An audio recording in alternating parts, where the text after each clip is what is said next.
হাইতির বিপক্ষেও খেলা হচ্ছে না নেইমারের। নেইমার অনুশীলনে ফিরেছেন, এই খবর স্বস্তিই ফিরেছিল ব্রাজিল সমর্থকদের।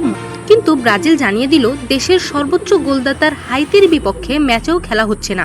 তিনি খেলেননি মরক্কোর বিপক্ষে ব্রাজিলের প্রথম ম্যাচেও। নেইমার কাফ পেশির চোট থেকে সেরে ওঠার প্রক্রিয়া চালিয়ে যাচ্ছেন।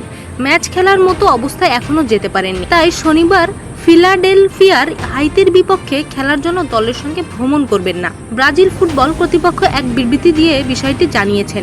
বিবৃতিতে বলা হয়েছে, পুনর্বাসনের শেষের ধাপটি সর্বোচ্চভাবে কাজে লাগানোর জন্য তিনি নিউ জার্সিতেই থাকবেন। সেখানে দ্য রেজ হোটেল এবং কলম্বিয়ার পার্ক প্রশিক্ষণ কেন্দ্রের উন্নত সুযোগ সুবিধা ব্যবহার করবেন। 34 বছর বয়সী এই ফুটবলারকে বুধবারের অনুশীলনে আলাদা করে ওয়ার্ম আপ করতে দেখা যায়। পরে বুট পরে এবং বল নিয়ে দলের সঙ্গে প্রথম অনুশীলনে নামার সময় সতীর্থরা তাকে গার্ড অব অনার দিয়ে বরণ করে নেয়। এর আগে নিউ জার্সিতে দলের ক্যাম্পে ফিজিওথেরাপিস্ট ও ফিটনেস কোচদের সঙ্গে ইউডের সেশনেই সীমাবদ্ধ ছিলেন ব্রাজিলের নাম্বার 10।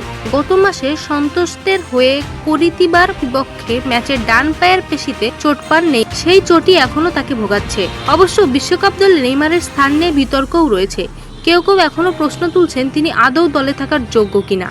তবে বাস্তবতা হলো তার জায়গা ইতিমধ্যেই নিশ্চিত করা হয়েছে এবং ভিনিসিয়াস জুনিয়র থাকা সত্ত্বেও তাকে 10 নম্বর জার্সি দেওয়া হয়েছে।